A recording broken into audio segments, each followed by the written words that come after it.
जय श्री कृष्णा, राधे राधे। आप सभी भक्तों का आपके अपने YouTube चैनल श्री कृष्ण दीवानी में हार्दिक स्वागत है। आज हम सुन रहे हैं पौष मास महात्म्य का चौथा अध्याय। सर्वप्रथम भगवान का स्मरण करते हुए सभी बोलिए ओम नमो भगवते वासुदेवाय। श्री राधा कृष्णाभ्याम नमो नमः। भगवान नारायण नारद जी से यह कथा सुनाते हुए आगे कहते हैं कि हे नारद, भगवान श्री कृष्ण के समक्ष रोता हुआ अधिक मास उनसे कहने लगा कि हे नाथ, हे कृपानिधि, मलमास ऐसा मेरा नाम है। मैं बलवानों से तिरस्कृत होकर यहाँ पर आया हूँ। फिर आप मेरी रक्षा भला क्यों नहीं करते? मुझको उन लोगों ने शुभ कर्मों में वर्जित, अनाथ और सदैव घृणा की दृष्टि से ही देखा है। अब आपकी दयालुता कहाँ गई? आप इतने कठोर क्यों हुए? इस प्रकार भगवान से कहकर स्वामीहीन मलमास भगवान श्री कृष्ण के आगे आंसू बहाता हुआ वहां बैठ गया। तब द्रवीभूत हरि आगे बैठे हुए दीन बदन मलमास से कहने लगे, हे तात, तुम अत्यंत दुख में डूबे हुए हो। सो ऐसा कौन सा दुख तुम्हारे मन में है? तुम किसी प्रकार का भी सोच मत करो। मैं तुझ दुख में डूबे हुए का उद्धार करूंगा। मेरी शरण में आकर तुम सोच करने के योग्य नहीं हो। हे नारद, श्री भगवान कृष्ण के ऐसे वाक्यों को सुनकर मलमास बोझिल सा होकर मधुसूदन भगवान से बोला कि हे भगवान, आपको सब कुछ ज्ञात है। आपके बिना इस संसार में कुछ भी नहीं है। हे भगवान, मेरे दुर्भाग्य की पीड़ा क्या आप नहीं जानते? तो भी हे नाथ, दुख रूपी फांस में फंसा हुआ जैसा कष्ट किसी को भी न हुआ हो, मैं देखा गया हूं। सो मैं अब आपसे कहता हूं, क्षण, लव, मुहूर्त, पक्ष, मास, दिन और रात्रि अपने स्वामी की आज्ञा से सदा भय रहित होकर आनंद करते हैं। परंतु मेरा न कोई नाम है, न मेरा कोई स्वामी है और न कोई मुझको आश्रय देने वाला है। इसी से सब देवताओं ने मेरा निरादर किया है, मुझे शुभ कर्मों में वर्जित कर दिया है। कहते हैं कि शुभ कर्मों में यह मलमास वर्जित है। ऐसे सदा वह अंध परंपरा से कहते हैं। इसीलिए मैं अब मरना चाहता हूँ, मैं जीना नहीं चाहता। भगवान नारायण नारद जी से आगे कहते हैं कि हे नारद, मैं मरूंगा, मैं मरूंगा, मैं मरूंगा। इस प्रकार बारंबार कहकर मलमास शांत हो गया। इससे आगे की कथा कल हम अगले अध्याय में सुनेंगे। श्रीमन नारायण नारायण हरि हरि, भजमन नारायण नारायण हरि हरि। आइए अब हम ब्रह्मा वैवर्त पुराण के आज की कथा का श्रवण करते हैं। श्रोती कहते हैं शौनक जी से, तदंतर भगवान श्री कृष्ण ने श्रेष्ठ रत्नों की माला के साथ महालक्ष्मी और सरस्वती इन दो देवियों को भी नारायण के हाथ में सादर समर्पित कर दिया।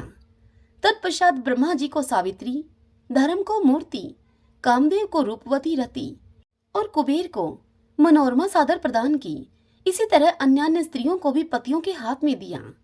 जो जो स्त्री जिस जिस से प्रकट हुई थी, उस रूपवती सती को उसी पति के हाथों में अर्पित किया। तदंतर सर्वेश्वर श्री कृष्ण ने योगियों के गुरु शंकर जी को बुलाकर प्रिय वाणी में उनसे कहा कि आप देवी सिंहवाहिनी को ग्रहण करें।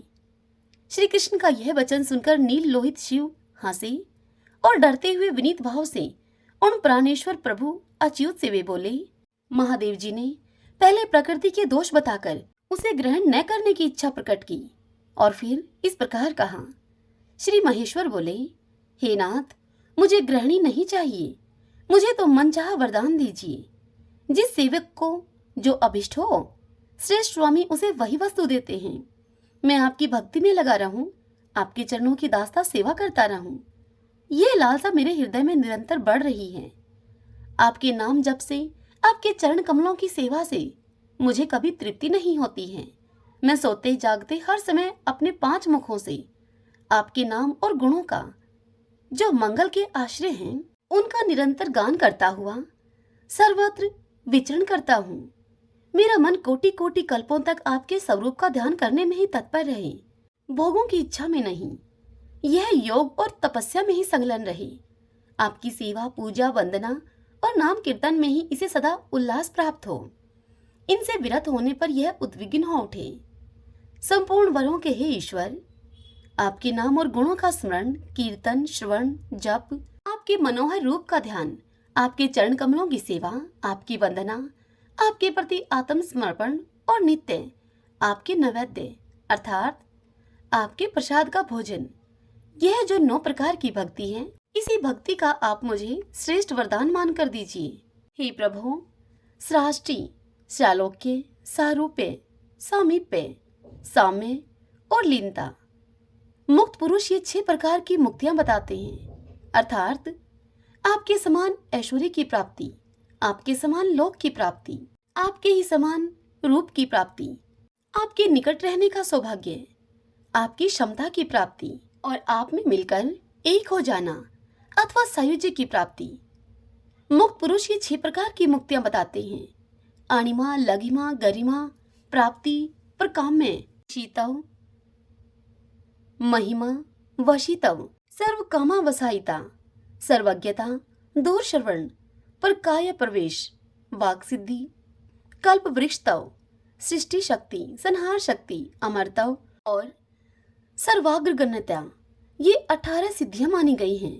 हे सर्वेश्वर, योग, तप, सब प्रकार के दान, व्रत, यश, कीर्ति, वाणी, सत्य, धर्म, उपवास, संपूर्ण तीर्थों में भ्रमण, स्नान, आपके सिवा अन्य देवता का पूजन, देव प्रतिमाओं का दर्शन, 7 द्वीपों की 7 परिक्रमा, समस्त समुद्रों में स्नान, सभी स्वर्गों के दर्शन, ब्रह्मा पद, रुद्र पद, विष्णु पद तथा परम पद, ये तथा और भी जो अनिर्वचनीय वांछनीय पद हैं, वे सब के सब आपकी भक्ति की कलांश की 16वीं कला के बराबर भी नहीं हैं। महादेव जी के इन वचनों को सुनकर भगवान श्री कृष्ण हंसे और उन योगी गुरु महादेव जी से यह सर्व सुखदायक सत्य वचन कहने लगे। श्री भगवान ने कहा, सर्वज्ञों में श्रेष्ठ सर्वेश्वर शिव, तुम पूरे 100 करोड़ कल्पों तक निरंतर दिन रात मेरी सेवा करो। हे सुरेश्वर, तुम तपस्वी जनों, सिद्धों, योगियों, ज्ञानियों, वैष्णवों तथा देवताओं में सबसे श्रेष्ठ हो। हे शंभो, तुम अमरत्व लाभ करो और महान मृत्युंजय हो जाओ। मेरे वर्ष से तुम्हें सभी प्रकार की सिद्धियां, वेदों का ज्ञान और सर्वज्ञता प्राप्त होगी। वत्स, तुम लीला पूर्वक असंख्य ब्रह्माओं का पतन देखोगे। हे शिव, आज से तुम ज्ञान, तेज, अवस्था, पराक्रम, यश और तेज से मेरे समान हो जाओ, तो मेरे लिए प्राणों से भी अधिक प्रिय हो। तुमसे बढ़कर मेरा कोई प्रिय भक्त नहीं है। हे शिव, तुमसे बढ़कर अत्यंत प्रिय मेरे लिए दूसरा नहीं है। तुम मेरी आत्मा से बढ़कर हो। जो पापिष्ट, अज्ञानी और चेतनाहीन मनुष्य तुम्हारी निंदा करते हैं, वे तब तक कालसूत्र नरक में पकाए जाते हैं जब तक कि चंद्रमा और सूर्य की सत्ता रहती है। हे शिव, तुम 100 कोटि कल्पों के पश्चात शिवा को ग्रहण करोगे। मेरा वचन कभी व्यर्थ नहीं होता, तुम्हें इसका पालन करना चाहिए। तुम मेरे और अपने वचन का भी पालन करो। हे शंभो, तुम प्रकृति अर्थात दुर्गा को ग्रहण करके दिव्य सहस्त्र वर्षों तक महान सुख एवं श्रृंगार रस का आस्वादन करोगे, इसमें संशय नहीं है। तुम केवल तपस्वी नहीं हो, मेरे समान ही महान ईश्वर हो तुम। जो स्वेच्छा में ईश्वर है, वह समय के अनुसार ग्राही, तपस्वी और योगी हुआ करता है। शिव, दार संयोग अर्थात पत्नी परिग्रह में तुमने जो दुख बताया है, उसके विषय में मैं यह कहना चाहता हूँ कि कुलटा स्त्री ही स्वामी को दुख देती है, पतिव्रता स्त्री दुख नहीं देती। जो महान कुल में उत्पन्न हुई है, कुलीन और कुल मर्यादा का पालन करने वाली है, वह स्नेह पूर्वक उसी तरह पति का पालन करती है जैसे कि माता अपने उत्तम पुत्र का। पति पतित हो या फिर अपतित, दरिद्र हो या फिर धनवान, कुलवती स्त्री के लिए वही बंधु, आश्रय और देवता है। जो नीच कुल में उत्पन्न हुई स्त्री है, जिनमें माता पिता के बुरे शील, स्वभाव और आचरण का सम्मिश्रण हुआ है, तथा जो पर पुरुषों के उपभोग में आने वाली है, अवश्य वे ही स्त्रियां सदा पति की निंदा करती हैं। जो पति को हम दोनों से भी बढ़कर देखती और समझती है, वह सती साध्वी स्त्री गोलोक में अपने स्वामी के साथ कोटि कल्पों तक आनंद भोगती है। हे शिव, वह वैष्णवी प्रकृति शिव प्रिया होकर तुम्हारे लिए कल्याणमयी होगी। अतः मेरी आज्ञा से लोक कल्याण के निमित्त उस साध्वी को भार्या के रूप से तुम ग्रहण करो। तदंतर भगवान श्री कृष्ण ने शिवलिंग के स्थापन और पूजन का महान फल बतलाते हुए कहा कि जो महादेव महादेव और महादेव का उच्चारण करता है, उसके पीछे मैं उस नाम श्रवण के लोभ से अत्यंत भयभीत की भांति जाता हूँ। जो मनुष्य शिव शब्द का उच्चारण करके प्राणों का परित्याग करता है, वह कोटि जन्मों के उपार्जित पाप से मुक्त होकर मोक्ष को प्राप्त कर लेता है। शिव शब्द कल्याण का वाचक है और कल्याण शब्द मुक्ति का वाचक है। शिव के उच्चारण से मोक्ष या कल्याण की प्राप्ति होती है, इसीलिए महादेव जी को शिव कहा गया है। धन और भाई बंधुओं का वियोग होने पर जो शोक सागर में डूब गया हो, वह मनुष्य शिव शब्द का उच्चारण करके सर्वथा कल्याण का भागी होता है। शी अर्थात पाप नाशक अर्थ में है और वह मोक्षदायक अर्थ में है। महादेव जी मनुष्यों के पाप हंता और मोक्षदाता हैं। शी और वह से मिलकर शिव होता है, इसीलिए उन्हें शिव कहा गया है। जिसकी वाणी में शिव यह मंगलमय नाम विद्यमान है, उसके करोड़ों जन्मों का पाप निश्चय ही नष्ट हो जाता है। शूलधारी महादेव जी से ऐसा कहकर भगवान श्री कृष्ण ने उन्हें कल्प वृक्ष मंत्र और मृत्युंजय तत्व ज्ञान दिया। तत्पश्चात वे सिंहवाहिनी दुर्गा से बोले। श्री भगवान ने दुर्गा देवी से कहा, हे वत्से, इस समय तुम गोलोक में मेरे पास रहो, फिर समय आने पर कल्याण के आश्रयभूत मंगलदाता शिव को पति के रूप से तुम प्राप्त करोगी। हे सुमुखी, संपूर्ण देवताओं के तेज पुंज से प्रकट होकर समस्त दैत्यों का संहार करके तुम सबके द्वारा पूजित होगी। तदंतर कल्प विशेष में सतयुग आने पर तुम दक्ष कन्या सती होगी और शिव की सुशीला गृहिणी बनोगी। फिर यज्ञ में अपने स्वामी की निंदा सुनकर शरीर का त्याग कर दोगी और हिमवान की पत्नी मैना के गर्भ से जन्म लेकर तुम पार्वती के नाम से विख्यात होगी। उस समय सहस्त्र दिव्य वर्षों तक तुम शिव के साथ विहार करोगी। तत्पश्चात तुम सर्वदा के लिए पति के साथ पूर्णतः अभिन्नता प्राप्त कर लोगी। हे सुरेश्वरी, प्रतिवर्ष प्रशस्त समय में समस्त लोकों में तुम्हारी शरतकालिक पूजा होगी। गांवों और नगरों में तुम ग्राम देवता के रूप में पूजित होगी तथा विभिन्न स्थानों में तुम्हारे पृथक पृथक मनोहर नाम होंगे। मेरी आज्ञा से शिव रचित नाना प्रकार के तंत्रों के द्वारा तुम्हारी पूजा की जाएगी। मैं तुम्हारे लिए स्तोत्र और कवच का विधान करूंगा। तुम्हारे सेवक ही महान और सिद्ध होंगे। धर्म, अर्थ, काम और मोक्ष रूप फल के भागी होंगे। हे माता, पुण्य क्षेत्र भारतवर्ष में जो तुम्हारी सेवा पूजा करेंगे, उनके यश, कीर्ति, धर्म और ऐश्वर्य की वृद्धि होगी। प्रकृति से ऐसा कहकर भगवान ने उसे काम बीज अर्थात क्लीम के सहित एकादश अक्षर मंत्र, इस मंत्र का उपदेश दिया, जो परम उत्तम मंत्रराज कहा गया है। फिर विधि पूर्वक ध्यान का उपदेश दिया और भक्तों पर अनुग्रह करने के लिए श्री, माया तथा काम अर्थात श्रीम, ह्रीम, क्लीम बीज के सहित दशाक्षर मंत्र का उपदेश दिया। साथ ही सृष्टि के लिए उपयोगी शक्ति और मनोवांछित वस्तु प्रदान करने वाली संपूर्ण सिद्धि देकर भगवान ने प्रकृति को उत्कृष्ट तत्व ज्ञान भी प्रदान किया। इस तरह उसे त्रयोदश अक्षर मंत्र देकर जगदीश्वर श्री कृष्ण ने शिव को भी स्तोत्र और कवच दिया। हे ब्राह्मण, फिर धर्म को भी वही मंत्र और वही सिद्धि एवं ज्ञान देकर कामदेव, अग्नि और वायु को भी मंत्र आदि का उपदेश दिया। इसी प्रकार कुबेर आदि को मंत्र आदि का उत्तम उपदेश देकर विधाता के भी विधाता भगवान श्री कृष्ण सृष्टि के लिए ब्रह्मा जी से इस प्रकार कहने लगे। श्री भगवान कृष्ण ब्रह्मा जी से बोले, हे महाभाग विधे, तुम सहस्त्र दिव्य वर्षों तक मेरी प्रसन्नता के लिए तप करके नाना प्रकार की उत्तम सृष्टि करो। ऐसा कहकर श्री कृष्ण ने ब्रह्मा जी को एक मनोरम माला दी। तदंतर गोप गोपियों के साथ वे नित्य नूतन दिव्य वृंदावन में चले गए। श्रोते कहते हैं कि हे शौनक जी, तब भगवान की आज्ञा के अनुसार तपस्या करके अभिष्ट सिद्धि को पाकर ब्रह्मा जी ने सर्वप्रथम मधु और कैटब के मेदे से मैदिनी की सृष्टि की। उन्होंने 8 प्रधान पर्वतों की रचना की। वे सब पर्वत बड़े ही मनोहर थे। उनके बनाए हुए छोटे छोटे पर्वत तो असंख्य हैं। उनके नाम मैं क्या बताऊं। आप मुख्य मुख्य पर्वतों की नामावली सुनिए। सुमेरु, कैलाश, मल्य, हिमालय, उद्याचल, अस्ताचल, शुवेल और गंधमादन, ये 8 प्रधान पर्वत हैं। फिर ब्रह्मा जी ने 7 समुद्रों, अनेकानेक नदों और कितने ही नदियों की सृष्टि की, वृक्षों, गांवों और नगरों का निर्माण किया। समुद्रों के नाम आप सुनिए। लवण, इक्षुरस, सुरा, घृत, दही, दूध और सुस्वादु जल के वे समुद्र हैं। उनमें से पहले की लंबाई चौड़ाई 1,00,000 योजन की है। बाद वाले उत्तरोत्तर दुगने होते गए हैं। इन समुद्रों से घिरे हुए 7 द्वीप हैं। उनके भूमंडल कमल पत्र की आकृति वाले हैं। उनमें उपद्वीप और मर्यादा पर्वत भी साथ साथ ही हैं। हे ब्राह्मण, अब आप उन द्वीपों के नाम सुनिए जिनकी पहले ब्रह्मा जी ने रचना की थी। वे हैं जम्बूद्वीप, शाकद्वीप, कुशद्वीप, लक्षद्वीप, क्रौंच द्वीप तथा शाल्मली द्वीप और पुष्कर द्वीप। भगवान ब्रह्मा ने मेरु पर्वत के 8 शिखरों पर 8 लोकपालों के विहार के लिए 8 मनोहर पुरियों का निर्माण किया।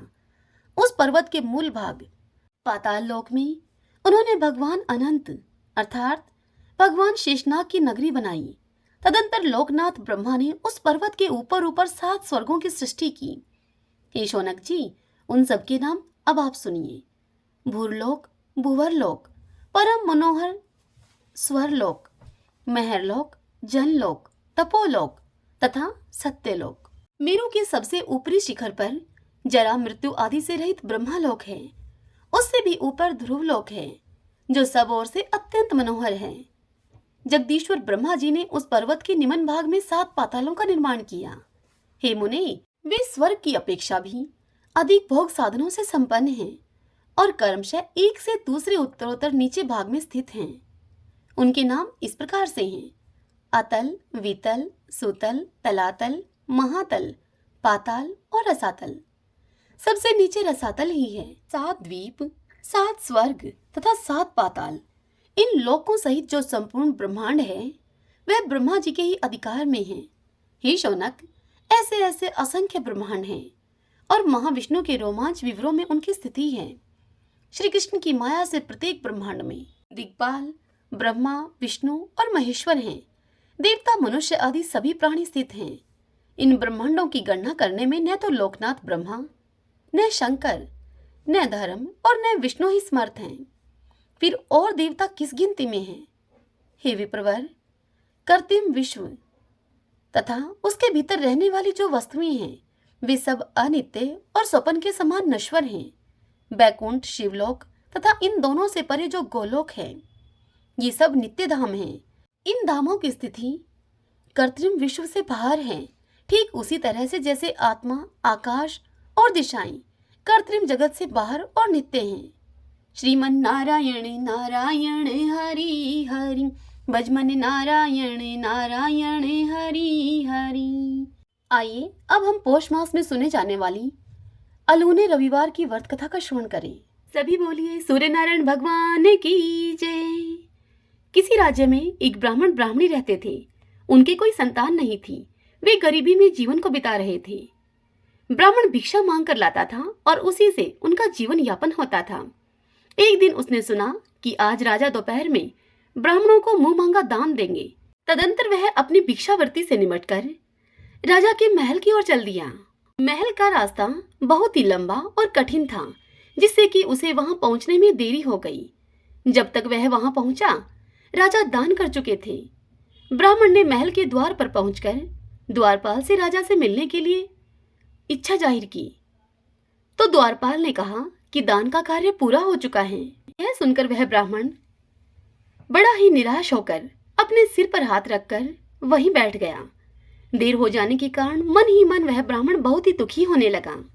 यह देखकर द्वारपाल को उस पर बड़ी दया आई, परंतु वह कर भी क्या सकता था। थोड़ी ही देर के बाद राजा का मंत्री महल से निकला तो द्वारपाल ने उसे उस ब्राह्मण के बारे में बताया और दान न मिलने के कारण ब्राह्मण के निराश होने और दुखी होने की बात भी मंत्री से कही।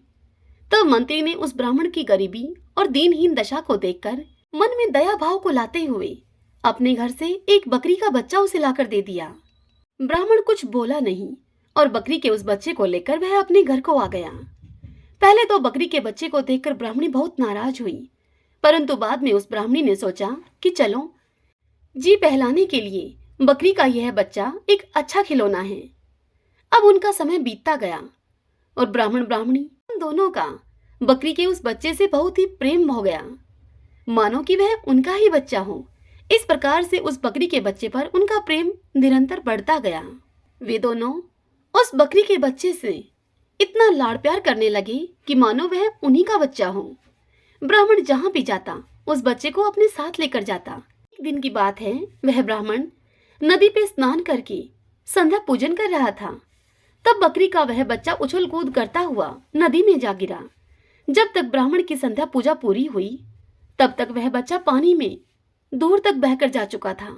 उस बकरी के बच्चे को बहता हुआ देखकर वह ब्राह्मण अब विलाप करने लगा और जोर जोर से रोने लगा। तभी संयोग से शिव पार्वती जी भ्रमण करते हुए उधर से आ निकले। उन्होंने उस ब्राह्मण को रोता बिलखता देखकर उससे पूछा कि हे ब्राह्मण देव, आप क्यों रोते हैं? आपको कौन सा दुखान पड़ा है?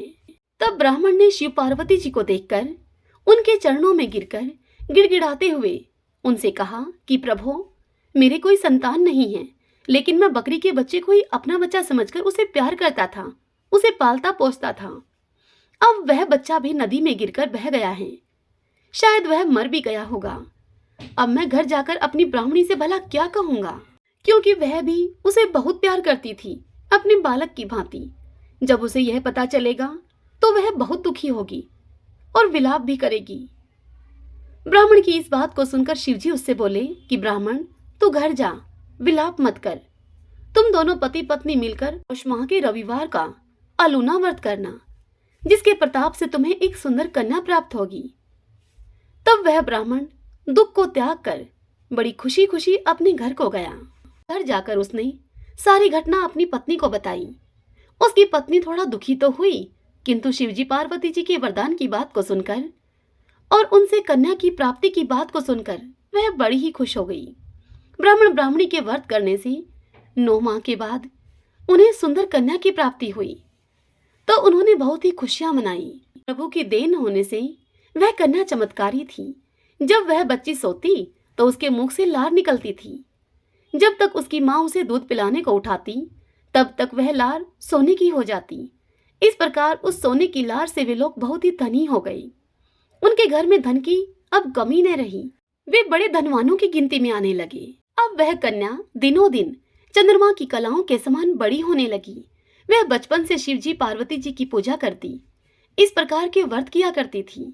उसने पौष मास के अलूने रविवार का भी व्रत किया। उसके बड़े होने पर उसके माता पिता को अब उसके विवाह की चिंता हुई। कन्या का विवाह उसके पिता किसी विद्वान ब्राह्मण के साथ करना चाहते थे, परंतु उस कन्या के माता की ऐसी इच्छा थी कि इसका विवाह किसी ऐसे लड़के के साथ हो जाए जो कि हमारे घर में घर जमाई बनकर रहे। अतः पत्नी की इच्छा के अनुसार ब्राह्मण ऐसे लड़के को ढूंढने के लिए अनेक गांवों में गया, परंतु उसे ऐसा कोई लड़का नहीं मिला जो घर जमाई बनने के लिए तैयार हो। तब एक दिन की बात है, एक दिन वह ब्राह्मण निराश होकर एक कुएं की पाल पर जाकर बैठ गया। कुछ देर के बाद वहां पर एक युवक कुएं पर पानी भरने के लिए आया। ब्राह्मण को प्यास लग रही थी, तो उसने लड़के के ललाट पर तिलक छापा देखकर उसे पानी पिलाने के लिए कहा। जब ब्राह्मण पानी पी चुका तो लड़के से उसने पूछा कि तुम क्या करते हो, कहाँ तक पढ़े लिखे हो। तदंतर उस ब्राह्मण ने उस लड़के से उसके माता पिता की कुशलता का समाचार पूछा और उससे पूछा कि तुम्हारा विवाह क्या हो चुका है।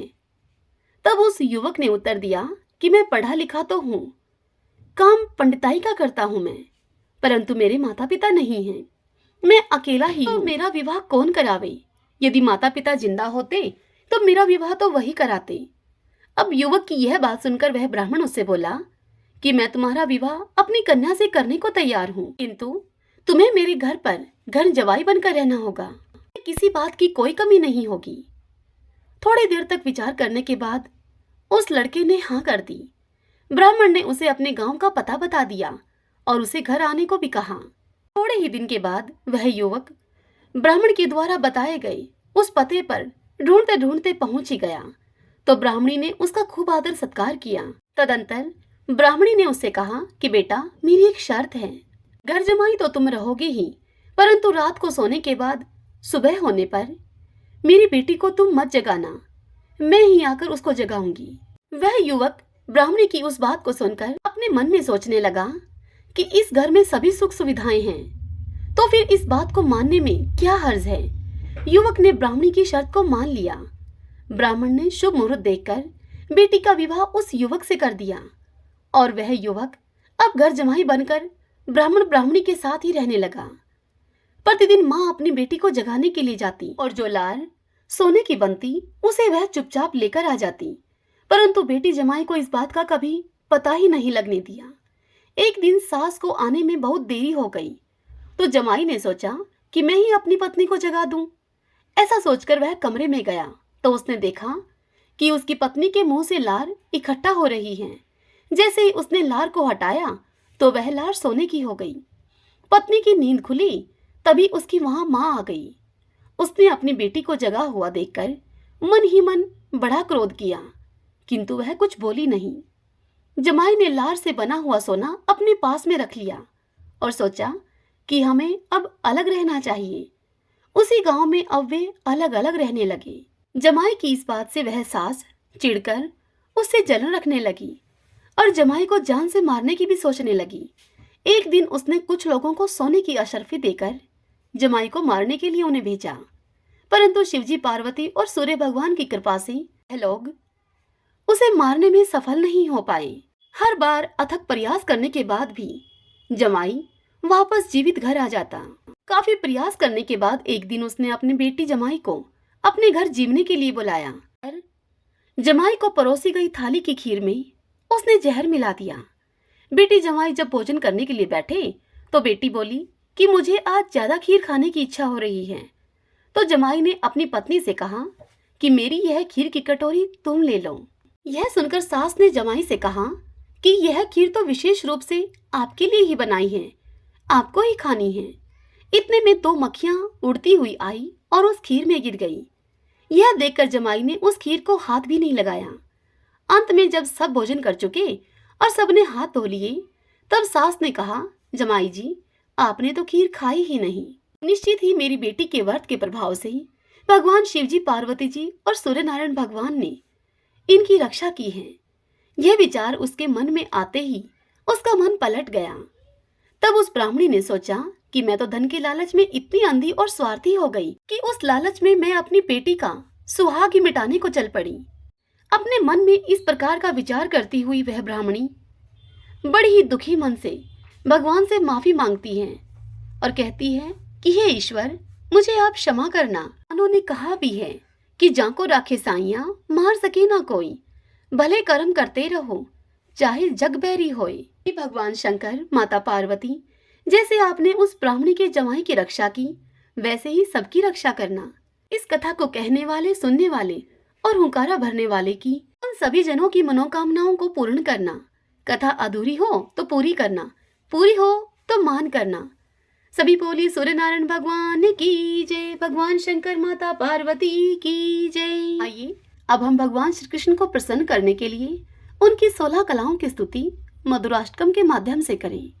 अधरम मधुरम वदनम मधुरम नयनम मधुरम हसितम मधुरम हृतम मधुरम गमनम मधुरम मधुराधिपति रखिलम मधुरम मधुराधिपतिरखिलं मधुरं वचनं मधुरं चरितं मधुरं वसनं मधुरं वलितं मधुरं चलितं मधुरं भ्रमितं मधुरं मधुराधिपतिरखिलं मधुरं मधुराधिपतिरखिलं मधुरं वेणु मधुरो रेणु मधुरः पाणि मधुरः पादो मधुरो नृत्यं मधुरं संख्यं मधुरं मधुराधिपतिरखिलं मधुरं मधुराधिपतिरखिलं रखिलं मधुरं गीतं मधुरं पीतं मधुरं भुक्तं मधुरं सुप्तं मधुरं रूपं मधुरं तिलकं मधुरं मधुराधिपतिरखिलं मधुरं मधुराधिपतिरखिलं मधुरम् तरणं मधुरं तरणं मधुरं हरिणं मधुरं स्मरणं मधुरं वमितं मधुरं शमितं मधुरं मधुराधिपतिरखिलं मधुरं मधुराधिपतिरखिलं